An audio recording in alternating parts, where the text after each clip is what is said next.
മതവിദ്വേഷം പടർത്താനുള്ള RSS നീക്കത്തെ കേരളം ചെറുത്തു നിർത്തുമെന്ന് KC Venugopal MP. മനുഷ്യനെ ഒന്നിച്ചു നിർത്തുന്ന സംഗീതത്തെ വർഗീയതയുമായി കൂട്ടിച്ചേർത്ത സംഘപരിവാർ സീമകൾ ലംഘിക്കുന്നു. ക്ഷേത്രോത്സവത്തിലെ സംഗീത പരിപാടിയിൽ ക്രിസ്തീയ ഭക്തിഗാനം ആലപിച്ചതിൽ നന്ദഗോവിന്ദം ഭജൻസിന് നേരെയുണ്ടായ സംഘപരിവാർ ആക്രമണത്തിനെതിരെ രൂക്ഷമായ ഭാഷയിൽ പ്രതികരിച്ച് AICC general secretary KC Venugopal MP. മതമൈത്രിയുടെ വിളഭൂമിയായ കേരളത്തിൻ്റെ ഹൃദയത്തെ ഏതു വിധേനയും മുറിവേൽപ്പിക്കാനുള്ള സംഘപരിവാർ ഗൂഢാലോചന അതിൻ്റെ സീമകൾ ലംഘിക്കുകയാണെന്ന് KC വേണുഗോപാൽ കുറ്റപ്പെടുത്തി.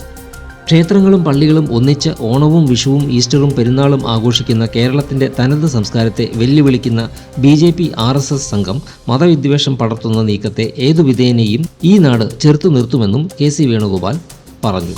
സാംബശിവന്റെ കഥാപ്രസംഗവും KPACയുടെ നാടകങ്ങളും കണ്ടുതന്നെയാണ് ക്ഷേത്ര മൈതാനങ്ങളും പള്ളിമുറ്റങ്ങളും ഇവിടെ മുൻപോട്ട് പോയിട്ടുള്ളത്.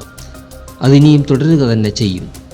അൺറിയൽ കേരള സ്റ്റോറിക്ക് വേണ്ടി വ്യഗ്രത കാണിക്കുന്നവർ പരാജയപ്പെടുക തന്നെ ചെയ്യുമെന്ന് നന്ദഗോവിന്ദം ഭജൻസിന് പിന്തുണ പ്രഖ്യാപിച്ചുകൊണ്ട് KC വേണുഗോപാൽ ഫേസ്ബുക്കിൽ കുറിച്ചു.